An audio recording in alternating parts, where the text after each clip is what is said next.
ईश्वरा सर्वांना चांगली बुद्धी दे, आरोग्य दे, सर्वांना सुखात आनंदात ऐश्वर्यात ठेव.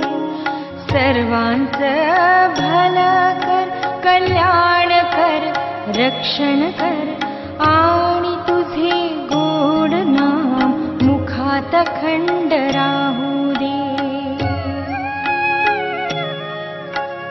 हे ईश्वरा सर्वांना चांगली बुद्धी दे, आरोग्य दे, सर्वांना सुखात आनंदात ऐश्वर्यात ठेव. सर्वांचं भलं कर, कल्याण कर, रक्षण कर आणि तुझे